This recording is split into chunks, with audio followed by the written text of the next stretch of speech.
Hi friends, എല്ലാവർക്കും പുതിയൊരു വീഡിയോയിലേക്ക് സ്വാഗതം. അപ്പോൾ കഴിഞ്ഞ വീഡിയോ എല്ലാവരും കണ്ടെന്ന് വിചാരിക്കുന്നു. അപ്പോൾ അതിൻ്റെ ഒരു സെക്കൻഡ് പാർട്ടായിട്ടാണ് ഞാൻ ഈ വീഡിയോ ചെയ്യുന്നത്. അപ്പോൾ അത് കാണാത്തവരുണ്ടെങ്കിൽ ഒന്ന് പോയി കാണണം. അപ്പോൾ അതിനകത്ത് ഞാൻ കുറേ ഡീറ്റെയിൽസ് അന്ന് ഇൻ്റർവ്യൂവിൻ്റെ അന്നത്തെ ഫുൾ ഒരു പ്രോസസ്സ് അതെല്ലാം ഞാൻ പറഞ്ഞിട്ടുണ്ട്. ക്വസ്റ്റ്യൻസ് എന്നോട് ചോദിച്ചാൽ അപ്പോൾ അത് അത്യാവശ്യം ഒരു 20 മിനിറ്റ്സ് ഉണ്ടായിരുന്നു. അപ്പോൾ അതുകൊണ്ടാണ് ഞാൻ പിന്നെ സെപ്പറേറ്റ് ആയിട്ടൊരു വീഡിയോ ചെയ്യാമെന്ന് വിചാരിച്ചത്. ഞാനപ്പോൾ ഈ വീഡിയോയിൽ കുറച്ച് ബേസിക് ആയിട്ടുള്ള കാര്യങ്ങൾ പറഞ്ഞു. ഞാനിപ്പോൾ മറക്കാതിരിക്കാൻ എഴുതി വെച്ചിട്ടുണ്ട്. അപ്പോൾ കുറച്ച് പേര് ചോദിച്ചായിരുന്നു ഇതെങ്ങനെ അപ്ലൈ ചെയ്തതെന്ന്. അപ്പോൾ ഇതിൻ്റെ ഇൻഡിഗോയുടെ സൈറ്റ് ഉണ്ട്. ഞാൻ കണ്ടത് ഞാൻ ഇൻസ്റ്റഗ്രാമിലോ എങ്ങാണ്ട് ഞാൻ കണ്ടതാണ്. അപ്പോൾ സൈറ്റിൽ കയറി നോക്കിയപ്പോഴത്തേനും ഉണ്ടായിരുന്നു. അപ്പോൾ കൊച്ചി വെച്ചിട്ടായിരുന്നു. അപ്പോൾ അതിൽ നമ്മൾ കൊച്ചി അത് ഡേറ്റ് സെലക്ട് ചെയ്യുമ്പോൾ നമുക്ക് ഫുൾ ഡീറ്റെയിൽസ് കിട്ടും. അത് ചെയ്യുന്നവർക്ക് അറിയില്ല, സൈറ്റിൽ നോക്കിയാൽ മതി, നമുക്ക് അറിയാൻ പറ്റും. അപ്പോൾ കൊച്ചി വെച്ചിട്ട് ഒരു എയർപോർട്ട് ഹോട്ടലിൽ വെച്ചിട്ടായിരുന്നു എനിക്ക് ഇൻ്റർവ്യൂ ഉണ്ടായിരുന്നത്. അപ്പോൾ അതിനകത്ത് ഫുൾ എത്ര വേക്കൻസിയിൽ ഏതൊക്കെ വേക്കൻസിക്കാണ് ഇപ്പോൾ ramp, security, ground staff, senior executive, അങ്ങനെ ഏതൊക്കെ വേക്കൻസിക്കാണ് എന്നുള്ളത് ഡീറ്റെയിൽ ആയിട്ട് കാണും. അതിൻ്റെ കൂടെ തന്നെ ഓരോ വേക്കൻസിക്കും വേണ്ട ജോബ് റോള് കാണും. ഇപ്പോൾ സീനിയർ എക്സിക്യൂട്ടീവിന് വേണ്ട അവരുടെ ജോബ് റോള് ഇപ്പോൾ ഇതൊക്കെയാണ്, ഇന്നതൊക്കെയാണ്, language skill, communication skill, customer handling, അങ്ങനെ ആ ജോബ് റോള് നിങ്ങൾ പഠിച്ചിരിക്കണം കേട്ടോ. അപ്പോൾ ചിലപ്പോൾ ചിലവരോട് ക്വസ്റ്റ്യൻസ് അത് ചോദിക്കാറുണ്ട്. ഇപ്പോൾ നിങ്ങൾ എന്തുകൊണ്ട് ഇപ്പോൾ സെക്യൂരിറ്റിയാണ് നമ്മൾ സെലക്ട് ചെയ്യുന്നെങ്കിൽ ഒരിക്കലും ഓക്കെ സെക്യൂരിറ്റിയുടെ ഡ്യൂട്ടീസ് എന്തൊക്കെയാണ് എന്ന് ചോദിക്കും. അപ്പോൾ നമുക്കിത് പറയാം. അപ്പോൾ അതുകൊണ്ട് അതൊന്ന് നന്നായി നോക്കിയിട്ട് പോകാം. അപ്പോൾ അങ്ങനെയാണ് ആപ്ലിക്കേഷൻ ത്രൂ വെബ്സൈറ്റ്. അല്ലാതെ ഈ പൈസയൊക്കെ തരുന്ന സെറ്റപ്പ് അങ്ങനെ എന്തൊക്കെയുണ്ട്. അപ്പോൾ അതിലൊന്നും പോയി വീട് എടുത്തിട്ട് അങ്ങനെ പൈസ വാങ്ങിയിട്ടൊന്നും ഹയർ ചെയ്യലൊന്നും ഇല്ല. അപ്പോൾ ഒരുപാട് പേര് അങ്ങനെ ഇതാക്കുന്നുണ്ട്. അപ്പോൾ എന്തെങ്കിലും പേയ്മെൻറ്റോ കാര്യങ്ങളോ ചോദിക്കുവാണെങ്കിൽ അപ്പോഴേ അത് ഫ്രോഡാണെന്ന് വിചാരിച്ചോണം. പേയ്മെൻറ്റ് ഒന്നും ചെയ്യരുത്. ഇവരുടെ സൈറ്റ് വഴി മാത്രമേ നിങ്ങൾ അപ്ലൈ ചെയ്യുള്ളൂ. സൈറ്റ് വഴി അപ്ലൈ ചെയ്യുമ്പോൾ ഫീസോ കാര്യങ്ങളോ ഒന്നും ചോദിക്കത്തില്ല. ജസ്റ്റ് നിങ്ങളുടെ അവർ പറയുന്ന ഫോം ഒന്ന് ഫില്ലപ്പ്, നമ്മുടെ നെയിം, അഡ്രസ്സ്, ഫോൺ നമ്പർ, നമ്മുടെ height, weight, passport number, experience, അങ്ങനെ കുറേ കാര്യങ്ങളുണ്ട്. അതങ്ങ് ഫില്ല് ചെയ്ത് കൊടുക്കുക. അപ്പോൾ നിങ്ങൾക്കൊരു ഐഡിയും ഈ ഇൻഡിഗോയുടെ ഒരു ഐഡിയും ഇതുമൊക്കെ ഉണ്ടാകും. അപ്പോൾ അതൊക്കെ നിങ്ങൾ ആ സൈറ്റിൽ പോകുമ്പോൾ നിങ്ങൾക്ക് മനസ്സിലാവും. അല്ലെങ്കിൽ ക്യാഷ് ഒന്നും കൊടുത്ത് ആരും ഒന്നും അപ്ലൈ ചെയ്യരുത്. പിന്നെ ഏജ് ലിമിറ്റ്, അതിൻ്റെ ഏജ് ലിമിറ്റ് 18 to 27 ആയിരുന്നു.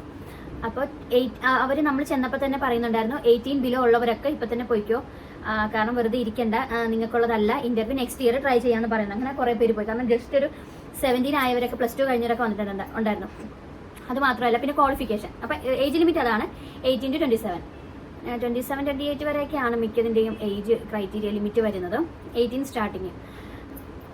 ഇതിൻ്റെത് ഡിഗ്രി ആയിരുന്നു ചോദിച്ചത്. ചിലതിന് +2 ഉണ്ടായിരുന്നു. അപ്പോൾ അതുകൊണ്ടാണ് ഏജ് ലിമിറ്റ് 18 to 27 വരുന്നത്. അപ്പോൾ അവിടെ ഇരുന്നപ്പോൾ ഡിഗ്രി കംപ്ലീറ്റ് ചെയ്യാത്തവരും പൊയ്ക്കോ എന്ന് പറഞ്ഞിട്ടുണ്ട്. കാരണം ഡിഗ്രിയുടെ സർട്ടിഫിക്കറ്റ് മാൻഡേറ്ററി ആയിരുന്നു. അപ്പോൾ ചിലപ്പോൾ ചെയ്തുകൊണ്ടിരിക്കുന്ന കുറച്ച് പേര് വന്നിട്ടുണ്ടായിരുന്നു. അപ്പോൾ അവരൊക്കെ പോയി.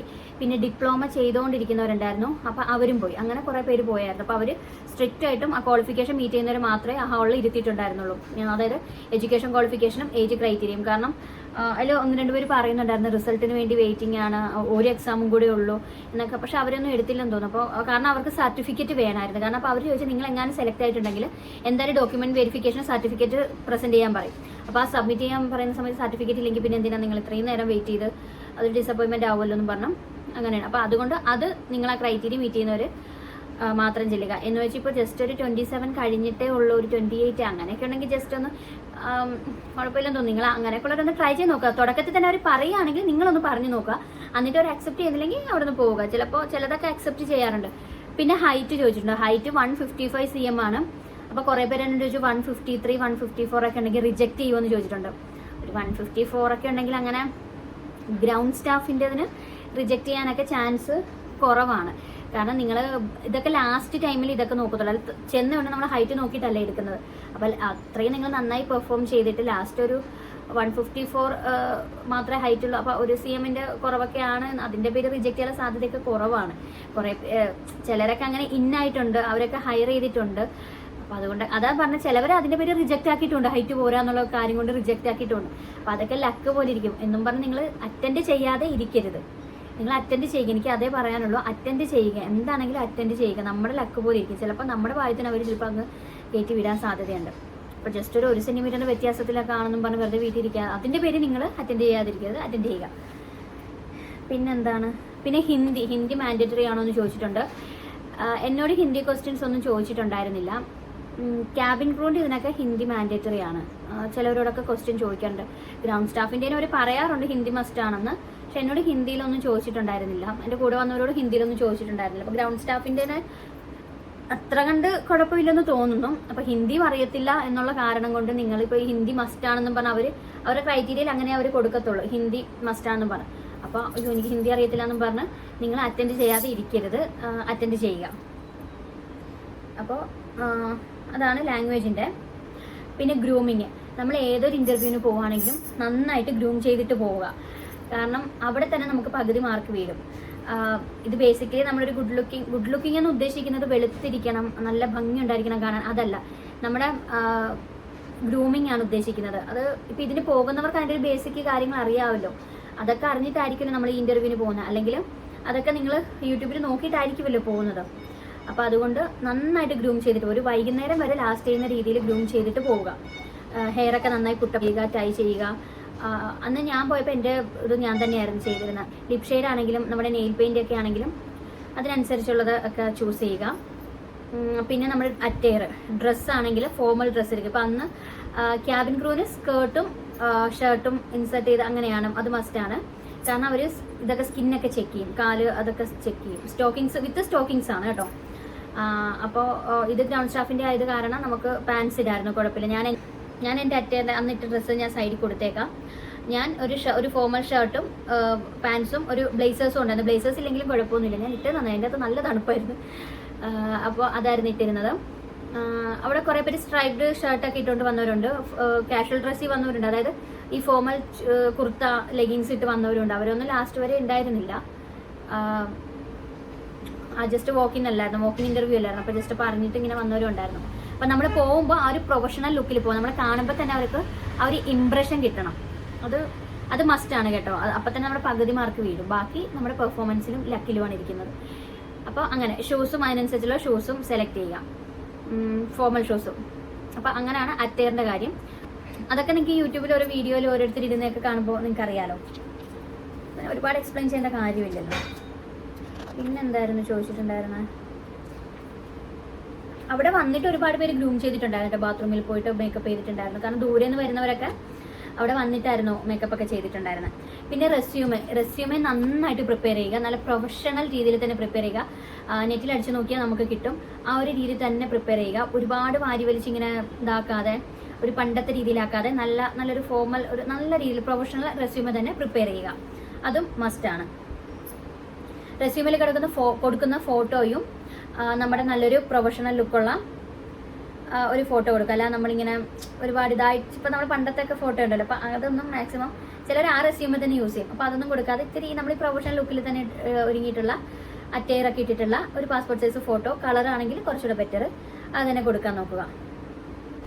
അപ്പം ഇതൊക്കെയാണ് ബേസിക് കാര്യങ്ങൾ. പിന്നെ ശ്രദ്ധിക്കേണ്ടതായിട്ട് വേറെ ഒന്നുമില്ല. നമ്മൾ ഇൻ്റർവ്യൂവിനൊക്കെ പോകുമ്പോൾ പെട്ടെന്ന് പോയിട്ട് വരാമെന്നുള്ള ചിന്തയോടെ പോകാതിരിക്കുക. രാവിലെ പോയിട്ട് വൈകുന്നേരം എന്ന് കണക്ക് കൂട്ടിയിട്ട് പോകുക. അപ്പോൾ അതിനനുസരിച്ച് ഉള്ള മേക്കപ്പ്, ലാസ്റ്റ് ചെയ്യുന്ന മേക്കപ്പും കാര്യങ്ങളൊക്കെ ആയിട്ട് പോവുക. ടയേർഡ് ആകാതിരിക്കാൻ നമ്മൾ വെള്ളമോ ഫുഡോ എന്താണെന്ന് വെച്ച് കഴിഞ്ഞാൽ കഴിക്കുക. കാരണം ലാസ്റ്റ് പേഴ്സണൽ ഇൻ്റർവ്യൂ ഒക്കെ ലാസ്റ്റ് ആയിരിക്കും, രാത്രി ആയിരിക്കും വരുന്നത്, 6:30-7 മണിക്കായിരിക്കും. അപ്പോൾ ആ സമയമാകുമ്പോൾ നമ്മൾ മാടിത്തളർന്ന് പോവാതിരിക്കുക. ഇടയ്ക്കൊന്ന് ടച്ചപ്പൊക്കെ ചെയ്ത് കൊടുക്കുക. പിന്നെ ഞാൻ പറഞ്ഞ റെസ്യൂമിൽ റെഫറൻസ് വെക്കാൻ പറ്റുന്നവർ വെക്കുക. അതില്ലാത്തവർ ഹയർ ചെയ്യുന്നുണ്ട്. ഞാൻ പറഞ്ഞ എൻ്റെ ഒരു എക്സ്പീരിയൻസ് വെച്ച് ഞാൻ പറഞ്ഞെന്നേ ഉള്ളൂ. അങ്ങനെ ഉള്ളവർക്ക് ഉണ്ടെങ്കിൽ അതുകൊണ്ട് എടുക്കുകയാണെങ്കിൽ എടുക്കട്ടെ എന്ന് വെച്ച് ഞാൻ പറഞ്ഞെന്നേ ഉള്ളൂ. അതില്ലാത്തവർ ഹയർ ചെയ്യുന്നുണ്ട് കേട്ടോ. പെർഫോമൻസ് നോക്കി മാത്രം ഹയർ ചെയ്യുന്നതുണ്ട്. അതല്ലാതെ ഇപ്പം എന്ന് വെച്ചാൽ നന്നായി ഇംഗ്ലീഷ് പറയുന്നവരെ മാത്രമെന്നല്ല ഞാൻ ഉദ്ദേശിക്കുന്നത്. നമ്മളെ കോൺഫിഡൻ്റ് ആണോ, നമ്മുടെ ഗ്രൂമിങ് പക്കയാണോ, നമ്മുടെ അറ്റയർ, അതൊക്കെ നോക്കി ഹയർ ചെയ്യുന്നവരും ഉണ്ട്. അപ്പോൾ അതുകൊണ്ട് നമ്മൾ നല്ല കോൺഫിഡൻ്റ് ആയിട്ട് തെറ്റിക്കോട്ടെ. നമുക്കിപ്പോൾ എല്ലാവരും പെർഫെക്റ്റ് ഒന്നും അല്ലല്ലോ. അപ്പോൾ പറയുന്നത് തെറ്റിയാലും പറയുന്നത് കോൺഫിഡൻ്റ് ആയിട്ട് പറയുക. എല്ലാം റൗണ്ടും നന്നായിട്ട് അറ്റൻഡ് ചെയ്യുക. ചോദിക്കുന്ന ക്വസ്റ്റ്യൻസിനൊക്കെ നന്നായിട്ട് റിപ്ലൈ കൊടുക്കുക. അപ്പോൾ പിന്നെ എന്താണ് GD ടോപ്പിക്സ് എനിക്കറിയാവുന്ന കുറച്ച് ഞാൻ പറഞ്ഞിട്ട്. ഡൗറി ചോദിക്കാറുണ്ട്, സ്ത്രീധനത്തിൻ്റെ നിങ്ങളുടെ ഒപ്പീനിയൻ എന്താണെന്ന്. പിന്നെ സ്കൂൾ മെമ്മറീസ് ചോദിക്കാറുണ്ട്. പിന്നെ നിങ്ങളുടെ ഫസ്റ്റ് ട്രിപ്പ്, എബൌട്ട് ഫാമിലി, പിന്നെ കോവിഡ് വന്നതിന് പിന്നെ പോസ്റ്റ് കോവിഡ് ഏവിയേഷൻ, എനിക്കതായിരുന്നു ടോപ്പിക്ക്, അത് ചോദിക്കാറുണ്ട്. പിന്നെ ഏവിയേഷൻ എങ്ങനെ, കോവിഡ് എങ്ങനെ ഏവിയേഷൻ ഇൻഡസ്ട്രീനെ അഫക്റ്റ് ചെയ്തു, അത് ചോദിക്കാറുണ്ട്. ടൂറിസത്തിലെ ഏവിയേഷൻ്റെ, അതായത് എയർലൈൻസ്, എയർ ട്രാൻസ്പോർട്ടേഷൻ്റെ ഇമ്പോർട്ടൻസ്, അങ്ങനെ ടൂറിസത്തെ പറ്റി ചോദിക്കാറുണ്ട്. നിങ്ങളുടെ വില്ലേജ്, നിങ്ങളുടെ നേറ്റീവ് പ്ലേസിനെ പറ്റി പറയാൻ ചോദിക്കാറുണ്ട്. അങ്ങനെ എന്തുമാകാം. അവർക്ക് അപ്പോൾ ഏതാണോ ചോദിക്കാൻ തോന്നുന്നത് അതാകാം. ചിലപ്പോൾ നമ്മളോട് തന്നെ പറയും, നിങ്ങൾ തന്നെ ഡിസ്കസ് ചെയ്ത് തരണം, പറയാൻ പറയും. അപ്പോൾ അതുകൊണ്ട് എന്ത് ടോപ്പിക് ആണെങ്കിലും ചുമ്മാ അങ്ങ് വെച്ച് കാച്ചിയേക്കുക. നമ്മൾ ഈ സ്കൂളിൽ എസ്സേ ഒക്കെ എഴുതത്തില്ല, അതുപോലെ അങ്ങ് വെച്ച് കാച്ചിയേക്കുക. നല്ല കോൺഫിഡൻ്റ് ആയിട്ട് നല്ല സ്മാർട്ടായിട്ട് അങ്ങ് പറയുക, അത്രേ ഉള്ളൂ. പിന്നെന്താ പറയാനുള്ളത്? അപ്പോൾ എനിക്കറിയാവുന്ന കാര്യങ്ങൾ ഇത്രയൊക്കെ ഉള്ളൂ. എനിക്കങ്ങനെ എനിക്ക് ഇത്ര എക്സ്പീരിയൻസേ ഉള്ളൂ. പിന്നെ ഞാൻ ആ 1 ഇയർ പഠിച്ചതിൻ്റെ ഞാൻ 1 ഇയർ ഒരു ഡിപ്ലോമ കോഴ്സ് ചെയ്തിട്ടുണ്ടായിരുന്നു. അപ്പോൾ ആ സമയത്ത് ഉള്ള ഫ്രണ്ട്സും ഒക്കെ ഇങ്ങനെ അറ്റൻഡ് ചെയ്യാനൊക്കെ പോയിട്ടുണ്ടായിരുന്നു. അപ്പോൾ അങ്ങനെ അവരുമൊക്കെ പറഞ്ഞു തന്ന ഇത് നോളജ്. പിന്നെ എൻ്റെ കൂടെ ഈ ലാസ്റ്റ് വന്ന ഒരു കുട്ടിയുണ്ടായിരുന്നു. അപ്പോൾ അവൾ ഈ ലാസ്റ്റ് വീക്ക് ഒരു ഒരു ഇൻ്റർവ്യൂ അറ്റൻഡ് ചെയ്യാൻ പോയിട്ടുണ്ട്. അപ്പോൾ അങ്ങനെ അവൾ പറഞ്ഞു കുറച്ച് എക്സ്പീരിയൻസ്, അങ്ങനെയൊക്കെയുള്ള നോളജ് എനിക്കുള്ളൂ. ഒരുപാട് നോളജൊന്നും എനിക്കുമില്ല. എനിക്കറിയാവുന്നത് ഞാൻ ഷെയർ ചെയ്യുന്നു. പിന്നെ കുറേ പേര് ചോദിച്ചു ഡിഗ്രി മസ്റ്റ് ആണോ എന്ന്. ഡിഗ്രി ഗ്രൗണ്ട് സ്റ്റാഫിന് മസ്റ്റാണ്. ക്യാബിൻ ക്രൂവിന് +2 ക്വാളിഫിക്കേഷൻ ആണ്. അപ്പോൾ ഡിഗ്രി ഉള്ളത് എന്തുകൊണ്ടും ബെറ്റർ ആണ് കേട്ടോ എന്നാണ് എൻ്റെ ഒരു ഒപ്പീനിയൻ. കാരണം ഇത് കഴിഞ്ഞ് നമുക്ക് വേറെ എന്തിനെങ്കിലും നോക്കണമെങ്കിൽ അതൊരു ഡിഗ്രി ഒരു ബേസ് ആയിട്ട് വരും. അപ്പോൾ ആ സമയത്ത് നമുക്ക് ചിലപ്പോൾ എഡ്യൂക്കേഷനോടുള്ള ഇൻട്രസ്റ്റ് കുറയും, നമ്മൾ ജോബൊക്കെ ചെയ്ത്. അപ്പോൾ അതിനേക്കാളും ബെറ്റർ നമുക്ക് ഒരു ഡിഗ്രി എടുത്തിട്ട് പോകുന്നതാണ് എന്നാണ് എൻ്റെ ഒരു ഒപ്പീനിയൻ. ഇപ്പോൾ അത് കഴിഞ്ഞ് നമുക്ക് വേറൊരു ആവശ്യത്തിന്, ഇപ്പോൾ ഇതിൻ്റെ തന്നെ ഡിഗ്രി വരുന്നുണ്ട്. ഡിപ്ലോമ കോഴ്സ് അല്ലാതെ ഇതിൻ്റെ ഹോസ്പിറ്റാലിറ്റിയുടെ തന്നെ ഡിഗ്രി ഉള്ളതുണ്ടല്ലോ. അപ്പോൾ ആ ഡിഗ്രി പറ്റുന്നവരൊക്കെ എടുക്കുക. പിന്നെ കുറച്ച് കമൻസിൽ ഡൗട്ട് വന്നിട്ടുണ്ട്. ചേച്ചി എനിക്ക് എയർപോർട്ട് എവിടെ വർക്കാകാനാണ് ഇഷ്ടം, അതിനെന്താണ് ചെയ്യേണ്ടത്, ഡിഗ്രി ഇമ്പോർട്ടൻ്റ് ആണോ? അപ്പോൾ അതിൻ്റെ ആൻസറാണ് ഞാനിപ്പോൾ പറഞ്ഞത്. ഇമ്പോർട്ടൻ്റ് ആണോ എന്ന് ചോദിച്ചാൽ ക്യാബിൻ ക്രൂവിൻ്റെ അതിന് ഇമ്പോർട്ടൻ്റ് അല്ല. ക്യാബിൻ ക്രൂവിന് +2 ആണ് പറയുന്നത്. ഗ്രൗണ്ട് സ്റ്റാഫിന് മിക്ക എയർലൈൻസിനും ഡിഗ്രി പറയാറുണ്ട്, ചില എയർലൈൻസിന് പറയാറില്ല. പിന്നെ ഒരു സുകന്യ എന്നും പറഞ്ഞ്, ചേച്ചി ഞാൻ May 2 ഇൻഡിഗോ ഗ്രൗണ്ട് സ്റ്റാഫ് പോയായിരുന്നു. ഇന്റർവ്യൂവിന് സെലക്ട് ആയി, ഡോക്യുമെന്റേഷൻ മെയിൽ വന്നു. നെക്സ്റ്റ് എന്താ സ്റ്റെപ്സ്, എപ്പോഴാണ് നെക്സ്റ്റ് മെയിൽ വരിക, ടൈം എടുക്കുമെന്ന്. ഇപ്പോൾ നമുക്ക് ചിലവർക്കൊക്കെ സ്പീഡിലായിരിക്കും കാര്യങ്ങൾ ചെയ്യുക. ഇപ്പോൾ സെക്യൂരിറ്റിക്ക് ഒരു HR, ഗ്രൗണ്ട് സ്റ്റാഫിൻ്റെ ഒരു HR, റാമ്പിൻ്റെ അതിന് ഒരു HR, അങ്ങനെയൊക്കെ ആയിരിക്കും. ഇപ്പോൾ കഴിഞ്ഞ ദിവസം എൻ്റെ ഒരു ഫ്രണ്ട് പോയിട്ട് അവള് കസ്റ്റമർ, അതായത് ഗ്രൗണ്ട് സ്റ്റാഫിൻ്റെ ആയിരുന്നു. അവളുടെ കൂടെ തന്നെ വന്ന ഒരു സെക്യൂരിറ്റി ആയിരുന്നു. ആ സെക്യൂരിറ്റി വന്ന് അവർക്ക് മെയിലും കാര്യങ്ങളൊക്കെ വന്ന് അവരുടെ ട്രെയിനിങ്ങും സ്റ്റാർട്ട് ചെയ്തു. പക്ഷേ ഈ ഗ്രൗണ്ട് സ്റ്റാഫിൻ്റെ വന്നവർക്ക് ഇവർക്ക് ഡോക്യുമെന്റേഷൻ്റെ മെയിൽ വന്നു, ഡോക്യുമെന്റ്സ് ഒക്കെ അയച്ചു കൊടുത്തു. പിന്നെ അത് കഴിഞ്ഞൊരു അറിവുമില്ല. 2 HR. അപ്പോൾ ഇതുവരെ അവർക്ക് പിന്നെ മെയിലോ കാര്യങ്ങളോ ഒന്നും വന്നിട്ടില്ല. ഇനി വരുമോ എന്ന് അറിയത്തില്ല. ഇതുവരെ ഈ വീഡിയോ എടുക്കുന്നവരെന്തായാലും വന്നിട്ടില്ല. ഞാൻ ചോദിച്ചിട്ടുണ്ടായിരുന്നു. അപ്പോൾ അത് കുറേ ദിവസമായി, 15 days ആണ് അവർ മിനിമം പറയുന്നത്, മാക്സിമം പറയുന്നത്. അപ്പോൾ ഇതുവരെ അവർക്ക് മെയിലൊന്നും വന്നിട്ടില്ല. അപ്പോൾ അതാണ് ഈ ഡോക്യുമെന്റേഷൻ്റെ വരെ വരും. അത് കഴിഞ്ഞ് നമുക്ക് ഓഫർ ലെറ്റർ കിട്ടിയാലല്ലേ, ട്രെയിനിങ്ങിൻ്റെ ഒക്കെ ഒരു ഓഫർ ലെറ്റർ കിട്ടിയാലല്ലേ നമുക്കത് കൺഫേം ചെയ്ത് പറയാൻ പറ്റും. അപ്പോൾ ഡോക്യുമെന്റ്സ് ഒക്കെ കൊടുത്തു, അതൊക്കെ വെരിഫൈ ചെയ്തു, പിന്നെ ഒരു അറിവുമില്ല. അപ്പോൾ അതുകൊണ്ടാണ് ഞാൻ പറഞ്ഞത് അതൊക്കെ നമ്മുടെ ലക്ക് പോലെ ഇരിക്കും. നമ്മളെ ചിലപ്പോൾ സെലക്ട് ആയെന്ന് അവർ പറയും, ഡോക്യുമെന്റേഷന് മെയിലൊക്കെ വരും. പക്ഷെ ഓഫർ ലെറ്റർ വന്നാലേ നമുക്കത് നമ്മൾ സെലക്ട് ആയി എന്ന് പറയാൻ പറ്റും. അപ്പം അതാണ് അങ്ങനെ. സമയം എടുക്കുമെന്ന് ചോദിച്ചാൽ സമയം എടുക്കും. ചിലവർക്ക് നേരത്തെ വരും, ചിലവർക്ക് നേരത്തെ വരത്തില്ല. അതൊക്കെ അവർ HR-നെ ഡിപ്പെൻഡ് ചെയ്തിരിക്കും. ചേച്ചി ഇതിൻ്റെ ഓൾ റൗണ്ട്സ് ക്വസ്റ്റ്യൻസ് ഒന്ന് പറയുമോ? ഓൾ റൗണ്ട്സിൻ്റെ ഞാൻ പറഞ്ഞില്ല, ഈ ആപ്റ്റിറ്റ്യൂഡ് ടെസ്റ്റ് എല്ലാത്തിനും കാണണമെന്നില്ല. എനിക്ക് തോന്നുന്നത് അത് ഈ ആൾക്കാരുടെ എണ്ണം, അതായത് കാൻഡിഡേറ്റ്സിൻ്റെ എണ്ണം കൂടുമ്പോൾ ചെയ്യുന്ന ഒരു റൗണ്ടാണെന്ന് തോന്നുന്നു. കഴിഞ്ഞതിനൊന്നും ഇല്ലായിരുന്നു.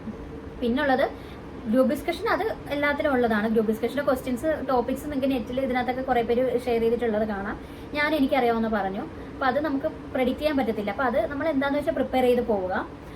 പിന്നെ ഉള്ളത് പേഴ്സണൽ ഇൻ്റർവ്യൂവിന് ഈ സെൽഫ് ഇൻട്രോ മസ്റ്റായിട്ട് നല്ല രീതിയിൽ പഠിക്കുക. ഒരു സ്മൈലോട് കൂടിയൊക്കെ അവരൊന്ന് ഇംപ്രസ് ചെയ്ത് പറയുക. പിന്നെ നമ്മുടെ റെസ്യൂമെ ബേസ് ചെയ്ത് ക്വസ്റ്റ്യൻ ചോദിക്കും. ലാസ്റ്റ് നിങ്ങൾക്ക് വർക്ക് എക്സ്പീരിയൻസ് ഉണ്ടെങ്കിൽ അവിടെ എന്തായിരുന്നു, അവിടുത്തെ ജോബ് റോള് കാര്യങ്ങളൊക്കെ നന്നായി പഠിച്ചു വെക്കുക. അങ്ങനെ പിന്നെ ഈ ഏതാണോ എയർലൈൻ, ആ എയർലൈനെ കുറിച്ച് ബേസിക്കലി അതിൻ്റെ ഹെഡ്ക്വാർട്ടേഴ്സ്, അതിൻ്റെ ഫൗണ്ടർ, അത് എപ്പോഴാണ് സ്റ്റാർട്ട് ചെയ്തത്, ബേസിക്കായിട്ടുള്ള കാര്യങ്ങളൊക്കെ ഒന്ന് പഠിച്ചു വെക്കുക. ചിലപ്പോൾ ചോദിക്കാൻ സാധ്യതയുണ്ട്. അപ്പം അങ്ങനെയൊക്കെയുള്ള കാര്യങ്ങൾ.